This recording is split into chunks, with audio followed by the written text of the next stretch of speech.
بسم الله الرحمن الرحيم والصلاة والسلام على أشرف الأنبياء والمرسلين وعلى آله وصحبه أجمعين ومن تبعهم بإحسان إلى يوم الدين وبعد. اللهم صل على محمد وعلى آل محمد كما صليت على إبراهيم وعلى آل إبراهيم إنك حميد مجيد. اللهم بارك على محمد وعلى آل محمد كما باركت على إبراهيم وعلى آل إبراهيم إنك حميد مجيد. رب اشرح لي صدري ويسر لي أمري واحلل عقدة من لساني يفقهوا قولي. اللهم انفعنا وعلمتنا وعلمنا انفعنا وزدنا علما يا رب العالمين. My dear respected brothers and elders and sisters in Islam, Assalamu alaikum wa rahmatullahi wa barakatuh. Alhamdulillah, we thank Allah subhanahu wa ta'ala. He gave us the tawfiq, mashallah, to listen into the talks of deen. And mashallah, for some of us who are in the masjid right now, we're waiting from one salah to another, which the Prophet ﷺ promised high rewards for such people. We ask Allah to accept it from all of us, inshallah. The topic of today was actually the topic we were going to do last week, which is about social change. And I tried my best to come up with a nice witty topic, but the best one, the title that came up in my head was steps or the way to produce change in a community. Right? This is the idea here, especially in societies which there's a lot of dhulm, injustice is happening. There's a method and a way to change that. And so while we're listening to this, inshallah, about social change in Islam, I want everyone to understand along with the fact that we're talking about current realities, this can also apply to our own homes. It can apply to people that we have an issue with. And even when we're oppressed in our own, maybe even our own households, there are certain family members that we just don't get along with, right? What is the solution? What is the way we can get through this injustice? Even in the masjid of Allah subhanahu wa ta'ala, sometimes we feel like there's a higher level of brothers that are controlling everything, and then like Illuminati type people, and there's like a lower level, which is like, what do you do, right? And so there's injustices everywhere. It's just kind of the way this world is, right? That people are doing dhulm, right? Which means oppression or injustice. Okay, so I want you to understand that when we're talking about this, it can apply to all of these things, right? But specifically in the case of understanding Islam's perspective on what's happening around here. And the real impetus, what pushed me to kind of put this program together, was like a lot of weird things. Like, when the riots are happening, which are still happening, but smaller scale, they might start exploding in a couple of days because of the current situation or whatever. But when those are happening, people start justifying it through Islam. Right? They're like, yeah, Islam says to get vengeance and destroy everything, and they deserve it. And I'm like, is that really what Islam said? Can you show me any hadith, any time with the Prophet in Makkah being punished and abused by Quraysh for 13 long years? Did he ever tell one Sahabi to punch someone back? Right? We have to understand what Islam really says. Okay? So in order to do that though, so this is not going to be the most enjoyable topic for many people. Right? So in order to do that, we need to have some nuance. Nuance means that not everything in life is going to be black and white. Okay? Not everything in life is going to be black and white. No pun intended. Okay? But like, not everything is that you're just going to say, okay, these people are bad and these people are good. All right? It's not like that. How do we know? I'll give you an example. Okay? So the tribe of Fir'aun is called Qibti, right? They're Qibtis. So if they're Fir'aun's tribe, they must be bad. Qawm Fir'aun, right? So that means we could say, like, generally speaking, all Coptics, all Qibtis are evil. Does it fit? Why not? Musa is, well, that's Bani Israel. But like, who from Fir'aun's own family accepts Islam? His wife. Right? So if you were to say that all of Fir'aun's people are trash and they're all bad, you would automatically also include in that category Asiyah, the wife of Fir'aun, which Allah praises her Islam. Another person from the family of Fir'aun also accepts Islam in the Quran. Allah quotes him for like 3 pages, right? وَقَالَ رَجُلٌ مُؤْمِنٌ مِنْ آلِ فِرْعَوْنَ. You know that long part in that surah, right? In Surah Ghafir, right? Like, he goes on for 3 pages about what he's giving bayan about. Allah loves these 2 believers, mashallah. Allah quotes them in the Quran, So having said all those things, I want everyone to understand there's a bit of there's a gray area we have to understand. Not everyone from one place are bad, and not everyone from another place are good. Okay? So now what do people say today? The police are evil. The police are bad. And the black community is oppressed. The 2 things that you hear, okay? That the police are bad and the black community is oppressed. And I'm not saying what's happening and the way the police are operating is a good thing. I completely agree with you. There are a lot of changes that need to be implemented, and we'll get to them at the end, inshallah. But we need to understand nuance. There's a gray area here. So let's ask the question, what if the police officer himself was black? Which is very common, okay? So, let's see, do I have it here? Yeah, okay. So there's actually a really nice article I read on a Boston sergeant. It slipped my mind his name, right? He says, I'm black before I am blue. Right? He says, I'm a black man before I'm a blue officer, right? And he goes and says these amazing things. He goes and says, we think this idea that people should be judged on the content of the character, not on the color of the skin, right? That's Martin Luther King, right? junior. But here, I'm not even being judged by the color of my skin, but by the clothing that I wear. So people are judging, right? They see a police officer, they automatically think bad. It's like, you don't even get, that's racism. That's literally racism, right? That's what racism is. You're judging from what you see and not getting anything deeper, right? Just on the surface level. It goes and says that the police department is a microcosm of society. If we are racist in society, inevitably we'll have them in policing. In other words, he's saying, if the entire society is racist, which America is, right? That's why you get racist police. It's just part of the system. It just, like, you look at the housing system, look at the bank system, you look at every system, their education system, there's like something that's always keeping down the minority communities. And that just throughout America, okay? So we want to make that very clear. I don't want to, I feel bad that people are pushing or shoving everything down the police throat as if the police are the cause of it. They're a symptom or something that's being influenced here, okay? So I'll give you another example. You probably heard about 2 college students which were tased by 6 police officers, right? You guys remember? You heard about that? Their window was smashed and then they were tased, right? Yeah, like 6 police officers did that, and like I think all of them got fired or whatever, right? Did you know 5 out of the 6 were color, like they were people of color? Literally, like African American officers did that to their own, and so it produces like, wait, I thought all police officers were bad, and the black community was oppressed. And I'm not saying that it's not like that. I agree with you, but we need to see some gray to understand how the world is, right? So not everything is black and white like we're thinking about it, okay? So that's why I need everyone to understand we need nuance. And why am I bringing this stuff up in the first place? Is because racism is not from the color of one's skin. I'm telling you this. Racism is not a color of one's skin issue, okay? What color was the skin of Adam alayhi salam? Did Iblis have a problem with his skin color? No, he had a problem with his material, okay? I'll give you, like, in Sylhet, right, you have like Sylheti Bengalis, and you have Sylhets from Bengalis from Dhaka, right, and some from Chittagong. You get different, and they're all the same skin color, but they all do racism against each other. You all probably know, right? Gujarati, this, and even like literally to the tribe or the house. That's how deep it goes, right? Like, oh, you're right. It's true because it happens. And same thing in Pakistan, everywhere. If you want to be racist, you can be racist with anything. You don't need a race per se, okay? So the point is what? Racism is not just the skin color. Racism is a disease of the heart. Because the heart is rotten and disgusting, and it's a filth of the heart. That's why you can see racism wherever you go. So the solution is that we need to, inshallah, to fix the disease of the heart. So 2 things, and so the nuance I wanted everyone to understand is this, okay? That there are 2 things that need to work: the heart and the body. Okay, the heart and the body. Now, I want everyone to understand when we're dealing with these issues, there's a certain way our body will work, and a certain way our heart will work, okay? You need to separate these 2, or else you'll never be able to change anything. You will not cause any changes. You will just continue the cycle. In America, there's always been what? There's been times of peace, then rioting, times of peace, and then rioting. It's been happening as a cycle, okay? That's the same thing with wars. Wars are in a cycle, one war after another, because the real problem hasn't been addressed yet. So the real problem is in the heart. So we want to deal with that, okay? People's hearts need to be cleansed. What does the heart need to do? What does the heart need to do? This is a beautiful section in Surah Ash-Shura. It's one of my most favorite surahs. I have so much trouble in Taraweeh every single year. I don't know. It's a hard surah to me. I don't know for you guys, mashallah. But like but Allah describes this one part in there when He starts talking about the believers. Okay, this entire surah is about injustice. If you want to talk about the surah about dhulm, about injustice and oppression, it is Surah Ash-Shura. Okay, the 42nd surah of the Quran. Allah subhanahu wa ta'ala describes the believers in like this long little passage, which I'm going to quote a little bit for everyone here. Okay, وَالَّذِينَ إِذَا مَا غَضِبُوا يَغْفِرُونَ. Whenever they get angry, right? وَإِذَا مَا غَضِبُوا يَغْفِرُونَ. Whenever they get angry, they forgive.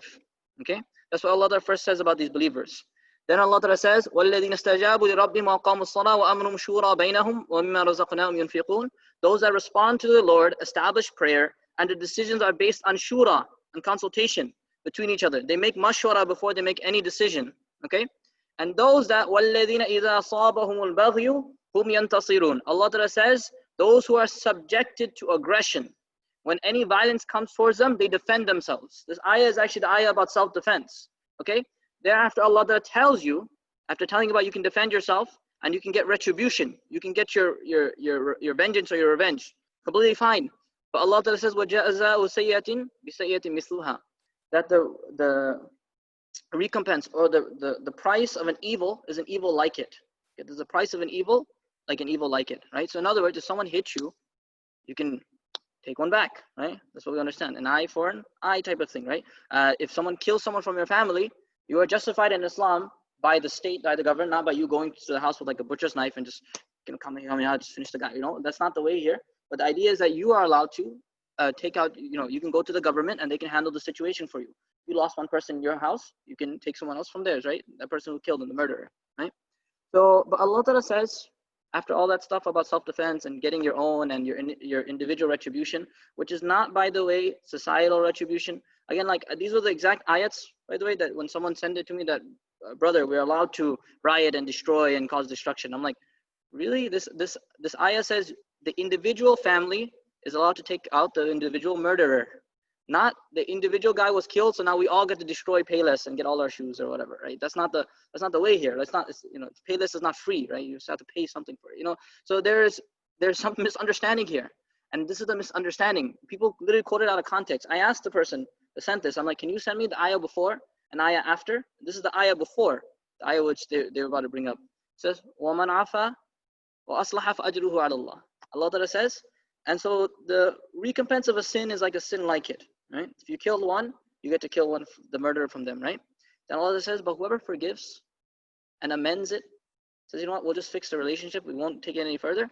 فَأَجْرُهُ عَلَى اللَّهِ, his reward is with Allah subhanahu wa ta'ala. So it's like, wait, Allah is telling me just to forgive the murderer? Allah is telling you to forgive the murderer. إِنَّهُ لَا يُحِبُّ الظَّالِمِينَ. Allah does not like the unjust. So this is the thing. If you are taking out your vengeance, you can either take it out, that person's an oppressor. They kill someone from your family. They're doing dhulm. Allah doesn't like them anyways. But if you were to take your vengeance and you did a bit more, you harmed them more, you did something more severe, you said something, even one word you said wrong, on Qiyamah Allah will weigh it. Say, okay, did it balance out right? And so you might be the oppressor too. I might be the oppressor on Qiyamah, on the Day of Judgment. We got to be super careful then. So, I want to get my vengeance, but if I do a little bit more, I become the zalim. I become the oppressor. But be very careful about that. So Allah that allows individual retribution, again, going through the system. But we want to ask this question, and I want to ask everyone here as well. وَجَزَاءُ سَيِّئَةٍ بِسَيِّئَةٍ مِثْلُهَا. Allah Ta'ala says the recompense of an evil is an evil like it. Right? To commit to have one evil is to match it with another evil. If you are by Islam's perspective, right, by you getting vengeance on the murderer, you're doing your haqq, right? Why did Allah call it evil? It's a good question, right? Why it should be tayyiba, right? Jazā'u sayyi'atin bi tayyibatin, right? It should be, repel the evil with a good thing. But Allah says it's another evil. Why? Let's say, for example, someone kills someone from Shakil's family. They kill brother Waqil. Inna lillahi wa inna ilaihi. Okay, if he's listening, my bad. Okay, they kill brother Waqil. I'm gonna go get them. So I go to the house and I see Chris. I'm like, Chris, come, we're going to the Islamic court, right? All right, you're gonna get your head cut off, right? So I do that. So I bring out Chris, and Chris comes out because he killed my brother. I'm so angry and so upset. He goes to the court, right? And then right, they finish him, right? You think Chris's family is gonna be happy about that? Definitely not, right? Definitely not. They're not gonna be happy about it. So what's gonna happen next? Maybe they'll kill someone else. Maybe they'll make it more stealthy. Maybe they'll make it a way that I can't find out who killed him, right? Maybe it'll get even worse. Okay, it's permitted. It's on the bottom level. It's justice, right? It's permitted. Okay, but it creates a really dangerous cycle. Allah Ta'ala says. That's why He called it evil. It's an evil cycle that happens. Because now what's gonna happen is like, okay, and then some other family hears, oh, he got vengeance for brother Waqil. Inna lillahi wa inna ilaihi raji'un. And so now other families like, all right, I'm gonna get my vengeance too. So it creates other families to get even more angry, and then all this frustration starts happening. So this vicious, terrible cycle happens. So now let's look back at the riots in America. One person gets killed unjustly, and then an explosion happens, and then people start destroying stuff. In the 1990s, it happened, right? And in the 1970s, 1960s, it's been happening very frequently. It's like almost like every decade it happens, because we're not solving the problem. We're just continuing the cycle. Okay? So killing is evil. It's always going to will create senseless violence. Okay? So then Allah subhanahu wa ta'ala continues. So this part's not even over. We're going to get to the higher level right now. Okay? And the one who defends himself after being oppressed, there's no blame on him. This is ayah number 41, 42, 41, right? وَلَمَنْ انْتَصَرَ بَعْدَ ظُلْمِهِ فَأُولَٰئِكَ مَا عَلَيْهِمْ مِنْ سَبِيلٍ. That whoever defends himself after being oppressed, there's no blame on them. Then Allah subhanahu wa ta'ala continues. Okay? He explains about who's the oppressor. Then in ayah number 43, Allah ta'ala explains, وَلَمَنْ صَبَرَ وَغَفَرَ إِنَّ ذَلِكَ لَمِنْ عَزْمِ الْأُمُورِ. Okay? Allah Ta'ala says that people who are oppressed, they can take out their vengeance. Allah Ta'ala says you have the right to take out your vengeance. But whoever forgives and is patient, then that is surely one of the courageous Azmil Umur. Allah Ta'ala says this from the Azmul Umur. Okay?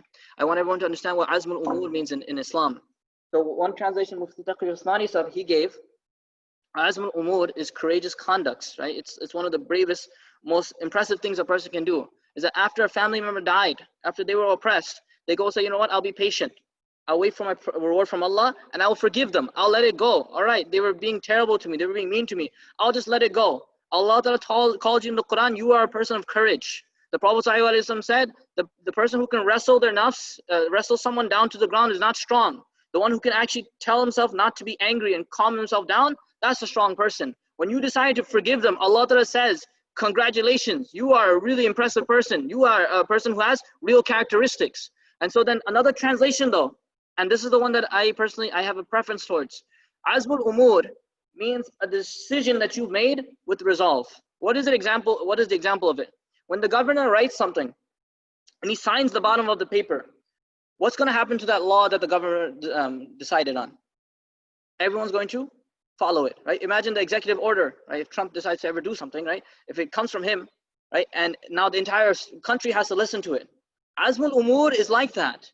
Allah subhanahu wa ta'ala said, when you decided to be patient and forgive against whoever did you wrong, what's going to happen is as if you signed a law that things will change now.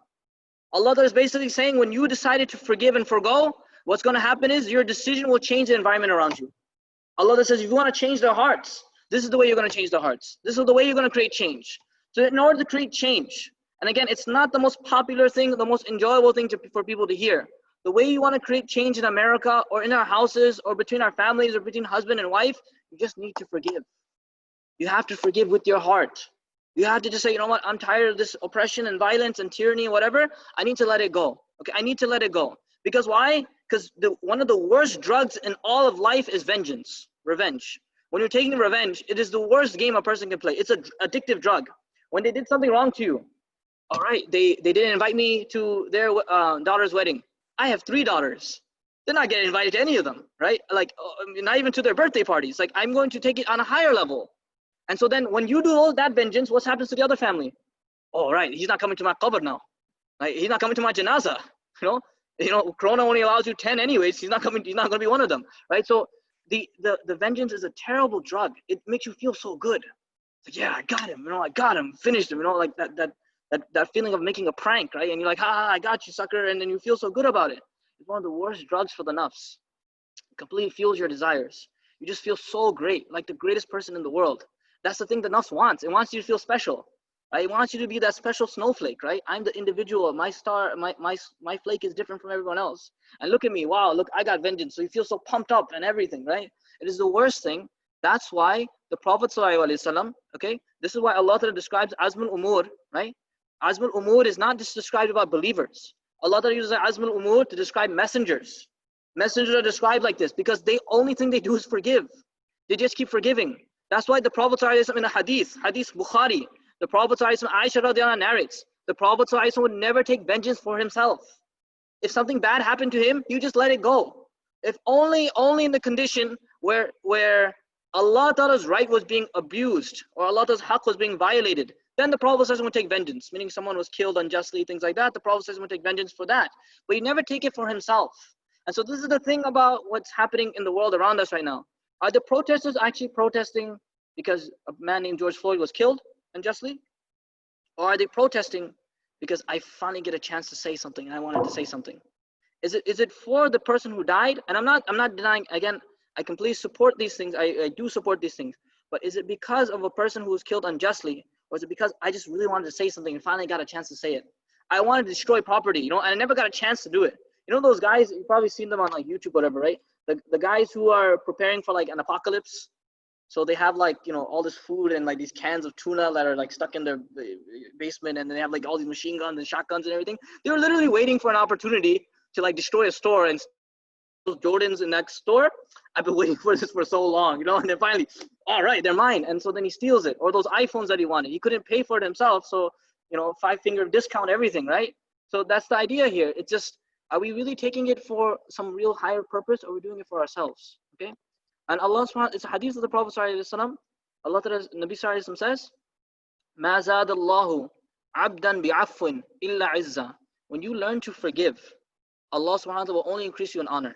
It's hadith. The Prophet swore by it. He said, I swear by three things. Okay. One of them was that if a person opens the door of begging, they'll never have that door closed. Allah Ta'ala will make them poor. Okay, forever.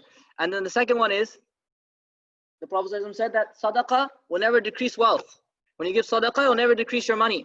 Then the third thing the Prophet said, he said, whenever a slave forgives, Allah will only increase him in honor. You will become more respected in society. I'm forgiving her every time. Okay, mashallah. So it's not, it's the messengers alayhimus salam that do this. Surah Ash-Shura also talks about the angels. That Allah talks about how He owns the heavens and the earth in the beginning of Surah. In the beginning of the Surah, له ما في السماوات وما في الأرض وهو الولي الحميد تكاد السماوات يتفطرن من فوقهن. Allah Ta'ala says that He has everything, and the heavens and the earth know the right of Allah, to the point that the heavens are almost about to shatter and break, right? وَالْمَلَائِكَةُ يُسَبِّحُونَ بِحَمْدِ رَبِّهِمْ. And the angels are exalting the praise of Allah, and they're seeing people commit crimes on the earth, and because they're committing crimes, they're doing shirk and all this terrible stuff. The angels are getting upset. The heavens are getting upset. The earth is getting upset. The angels are looking at this like, man, if we can just kill them, just get them off the face of the earth, because they're causing this crime. But you can see in the surah, Allah Ta'ala says, وَيَسْتَغْفِرُونَ لِمَنْ فِي الْأَرْضِ. All the angels are doing are saying, Ya Allah, please forgive them. Allah, please forgive them. Allah, please forgive them. This is the quality of angels. When a person learns to forgive, it's not the quality of the messengers only. It's the quality of the angels. And you and I know it is the quality of Allah subhanahu wa ta'ala. وَيَعْفُ عَنْ كَثِيرٍ. People are literally doing what? Shirk. It's the worst thing that you can do in the right of Allah Ta'ala. But the hadith of the Prophet ﷺ says there's no one who's more patient, more forbearing than Allah. The people, they say Allah has a son, then Allah does still provide them food and drink. So when you are forgiving and letting things go, that is the quality Allah Ta'ala loves. The Prophet ﷺ praised this forbearance. If you're a guy, if you're a person in your household, or you're a sister in your household, and you are just forgiving people all the time, Allah Ta'ala loves you for that. The Prophet ﷺ said it about one Sahabi. He said, Allah Ta'ala, you have a quality that Allah Ta'ala loves. It's forbearance. You're just tolerating and bearing with it. And you're just forgiving and forgoing. Let me let it go, let me let it go, let me let it go. If you're wondering though, with this dhulm, if Allah Ta'ala just lets all this dhulm go, is it like, won't Allah do anything? In Surah Ash-Shura, again, literally the surah is about injustice. Allah Ta'ala says, وَلَوْلَا كَلِمَةٌ سَبَقَتْ مِنْ رَبِّكَ لَقُضِيَ بَيْنَهُم. Allah Ta'ala says, I would have settled it. I would have destroyed all of them right now. But the thing is, I made a promise before that I'll keep them till Qiyamah. And so Qiyamah is the day when you're going to get everything settled. It's going to get everything settled on Day of Judgment. Don't worry. Every single fight, every single issue, he didn't invite you to his daughter's wedding, whatever, it's going to be brought up on Qiyamah. If you didn't settle it here, it's going to be brought up over there. It's not going to be the most enjoyable thing. Pretty embarrassing in front of Allah, like, okay, let's settle this problem now. Okay, so you didn't go to his wedding, and it's going to be very embarrassing over there. We should let it go over here, inshallah. Okay? So now when people will forgive, when the heart forgives, then people will change. When the heart will forgive, people will change. And I just want to bring two short stories, inshallah, to kind of bring this point down. We talked about a lot of theory right now. Might have flew over some people's heads. That's completely fine. Let's talk about the theory. Let's talk about the practice. How did it actually happen? This man named Salahuddin Ayyubi, rahimahullah ta'ala. His teacher was Nuruddin Zengi, rahimahullah ta'ala. They were basically at the time when Jerusalem was in the hands of the Crusaders. Okay? I just want you all to know, just really quickly about the oppression that these Crusaders did. Okay, and I didn't want to write it out on the PowerPoint because it's so brutal. It makes you almost want to it makes like some weird feeling inside, right? You feel like all your organs kind of like turn because of like how terrible we feel. So he goes and says, so terrible it is said was the carnage which flowed that the horses of the Crusaders who rode up to the mosque of Umar, the Masjid Umar is right next to the Holy Sepulchre, which is one of the holiest places in Christianity. Umar radiallahu anhu, if you know the story, they told him to pray, the Christians told Umar radiallahu anhu to make salah inside the church. But he's like, I'm not going to pray inside here. Just let me go outside, because if I prayed in here, the Muslims will make this into a masjid, right? So Umar radiallahu anhu goes outside and prays. And have you know it, right? The Muslims actually make a masjid where Umar radiallahu anhu prayed, right? So Umar radiallahu anhu didn't want to create any injustice with them, so he literally prayed outside, right? So then what happened? But look at the Crusaders, like a couple hundreds of years later, it says that infants were seized by their feet and dashed against the walls. They said that they literally took babies and did such a terrible thing to them. Okay? And while the Jews were all burnt alive in the synagogue, these were the Crusaders who said we're coming. They were like doing the actual holy war, right? They ended up killing so many people. And the next day, the horrors of that which had preceded it were deliberately repeated on a larger scale. You know, it had given a guarantee of safety to. They gave a guarantee of safety to 300 captives. In spite of this protest, these were all brought out and killed. All of them were killed, and a massacre followed in which the bodies of men, women, and children were hacked and placed on top of each other until the fragments lay tossed together in heaps. The work of the slaughter ended. The streets of the city were washed by the Muslim prisoners. They said after they bloodied everything, they said Muslims go and wash everything afterwards, right? This is the level of oppression that they did for not 1, 2, 3 days, 90 years of oppression like this. Okay, we don't have anything like this in our time. You know, even the thing that's happening between Israel and Palestine right now, nothing even close to what happened in the past. Okay, Salahuddin Ayyubi, after 90 something years, after everything that he did so much, he actually managed to conquer Jerusalem again. Okay, he conquers it after this many years of oppression, right? The Crusaders are brought in front of him, right? And he actually, they had a mimbar that Nuruddin Zengi made. That was his teacher. His teacher passed away trying to fight the Crusaders, right? Nuruddin Zengi, he said, make a mimbar, because the day that we conquer Jerusalem, I want to put it inside the masjid again, and we're going to pray on there, right? So he does that, but he ends up dying before he gets the mission done. But he, alhamdulillah, has a student. That student, Salahuddin Ayyubi, gets the work done. So he says, where's that mimbar? So they bring the mimbar. They brought it inside Masjid al-Quds, or they brought it into the Masjid al-Aqsa. And then finally they put the mimbar there, and they performed after 90 years.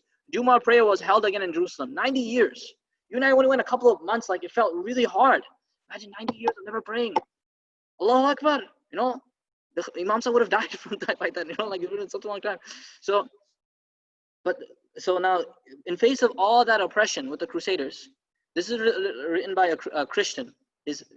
Christians don't have anything good to say at that time.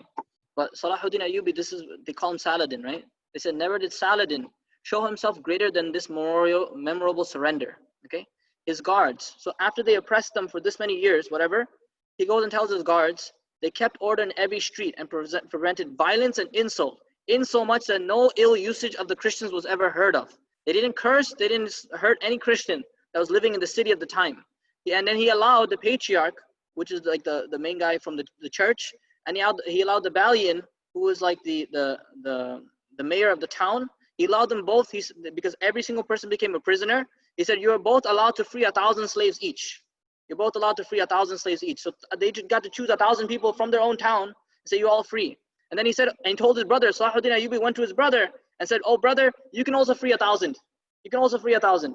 After he does this, Salahuddin Ayyubi, he speaks to everyone. He says, my brother has made his charity, and the patriarch has made his charity, and the Balian has made their charity. Now it's my turn.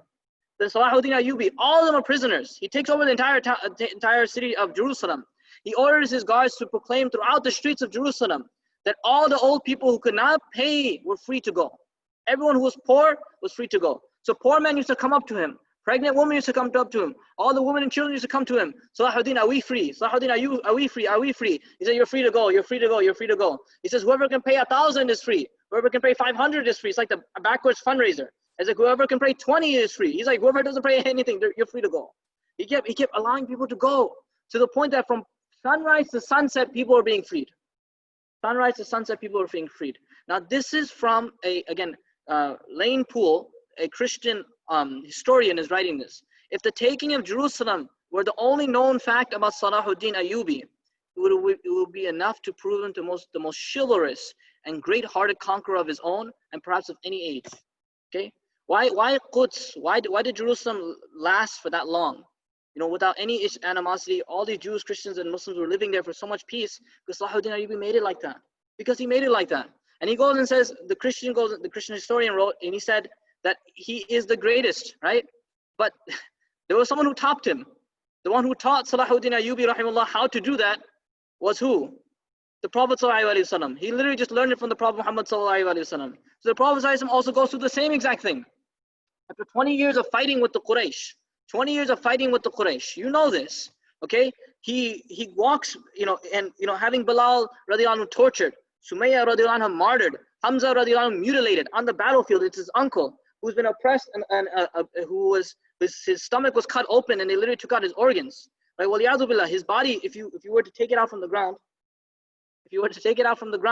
you'd see that it's not the same, it's not a it's not a full-fledged body. There are parts missing because of the fact that Hind, the wife of Abu Sufyan, ended up mutilating the body of Hamza radiallahu anhu, which was one of the most beloved people to Nabi sallallahu alaihi wasallam. Okay, so the Prophet sallallahu alaihi wasallam, these are the people that did such injustices to him. So now he manages alayhi salatu to bring 10,000 Sahaba. They all storm Makkah. It's literally they coming down the hills that are on Makkah. You're seeing this huge wave like of just white, right? These soldiers just coming down. They're storming Makkah to the point that no one is lifting up a finger against these Muslims. They're like, we never seen such an army. No one is fighting them. They just dropped their weapons. They said they're allowed to come in. All the enemies are captured and rounded up. Then the Prophet, and then Sa'ad, radiallahu anhu, he starts to say, Al-yawmu, yawmul malhama. He goes and says, today is the day of bloodshed. He says, today is the day of bloodshed. We're going to kill, we're going to massacre for everything they did to Bilal, Sumayya, Hamza, radiallahu anhum, and all this oppression against Nabi sallallahu alaihi wasallam. Today we're going to get everything back. So the Prophet sallallahu alaihi wasallam hears him and says, Sa'ad, come here. Because he's shouting it. He's shouting. The Prophet says, come here, Sa'ad. Then the Prophet said, La. Sa'al yawmu yawmul marhama. Sa'al yawmu yawmul marhama. He said, no, Sa'ad. Today is not the day of bloodshed. Today is the day of mercy. Today is the day of mercy. So when the Prophet ﷺ comes into Makkah, we know this. There's no violent bloodshed. There's no fighting occurring on that day. The Prophet ﷺ actually comes in with his head bowed down because he knows that I didn't conquer this. Allah Ta'ala gave it to me. So he's not coming in like an arrogant ruler. He's coming in as a humble prophet, ﷺ, because Allah Ta'ala gave it to him. And then he speaks to all of them. He brings up all the enemies of the Prophet ﷺ right in front of him in front of the Kaaba Sharifah. Then the Prophet ﷺ asks them and says, what do you think I will do to you all today? What do you think I'm going to do to you all today? So they go and say that you are Kareem, Ibn Kareem, Ibn Kareem. You are a nobleman, son of a nobleman, son of a nobleman. You were noble, your dad's noble, and your grandfather was noble. They're saying that you do whatever you want. So the Prophet ﷺ said, I won't say to you except that which my brother Yusuf said to his brothers.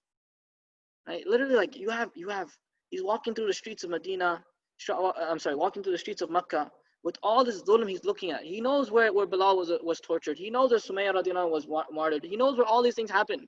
They're all walking through all this stuff. All these memories are coming back.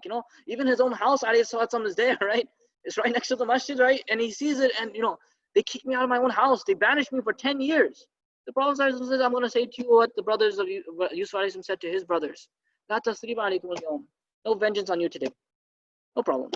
After 20-something years of fighting these people, the Prophet ﷺ says, "Idhabu antumul tulaqa." He goes and says, you all go, you're all free. You're all free. But the people didn't move. The people didn't leave. They actually just stood up and started accepting Islam.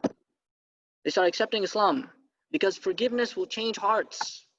This is what we're not understanding as Muslims. Everyone, and I saw it even today, people are bragging or talking, how great is the Prophet, how great is the Prophet, how great is the Prophet, and I love talking about the Prophet, but more important than even talking about him is actually following him.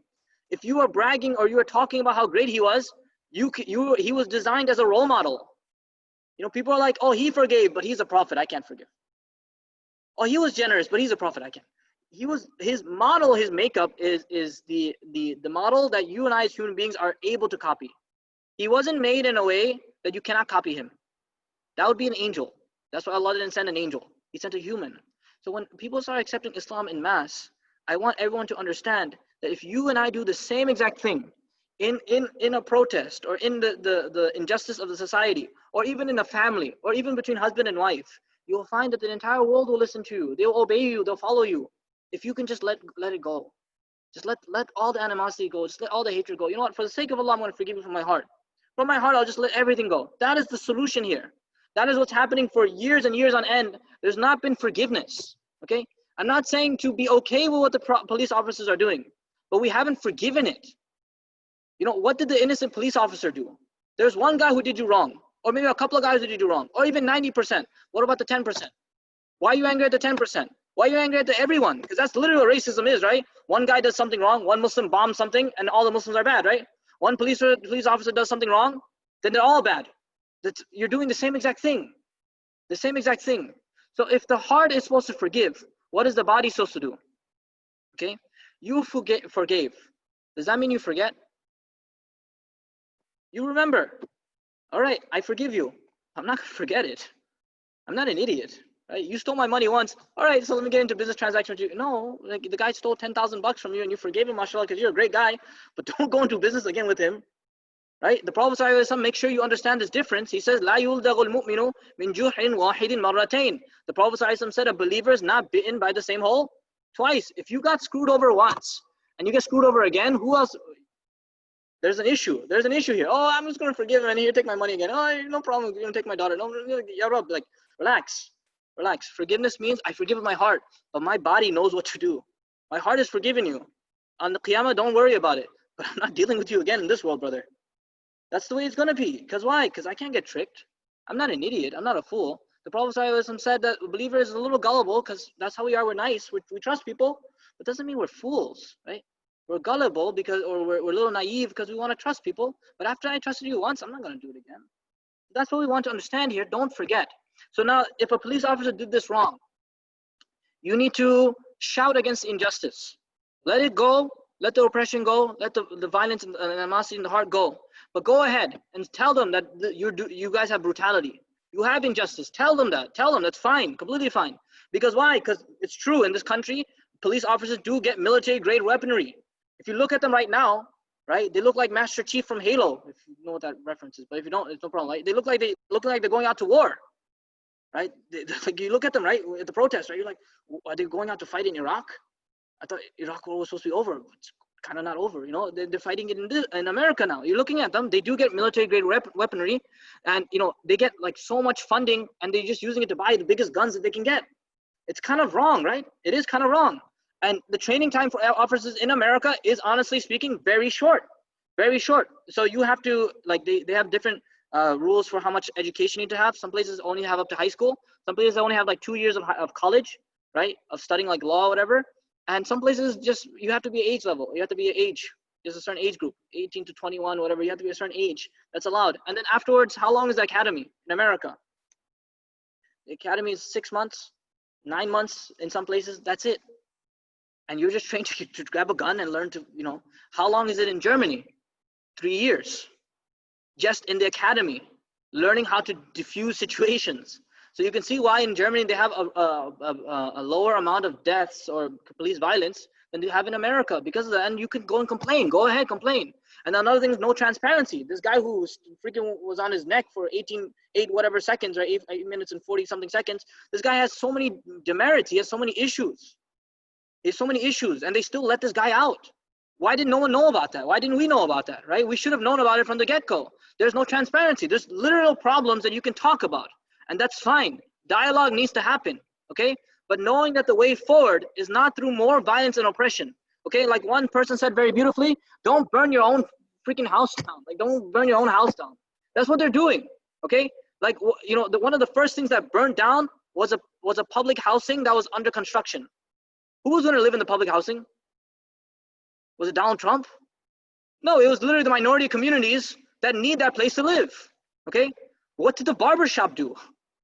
What, you know, the guy's barbershop burned down. He's like, I just want everyone to know you burned down my barbershop, that I cut your children's hair. What did he do? Okay? You want to take whatever, go ahead, whatever. What did the jewelry store, the guy who owns a humble jewelry store, what did he do?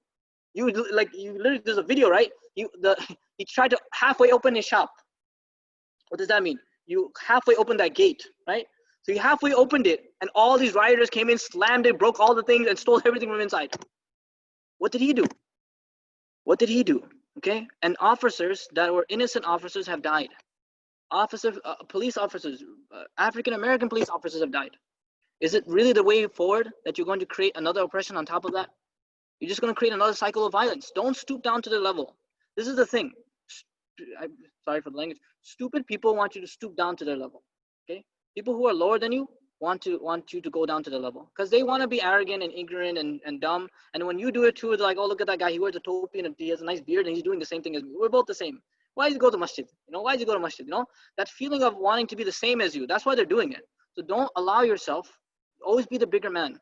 Minority groups in America will have to be the bigger people. Okay, they will have to be the bigger people here, inshallah. Okay, so in order to create the change is to make sure that we don't repay injustice with another one.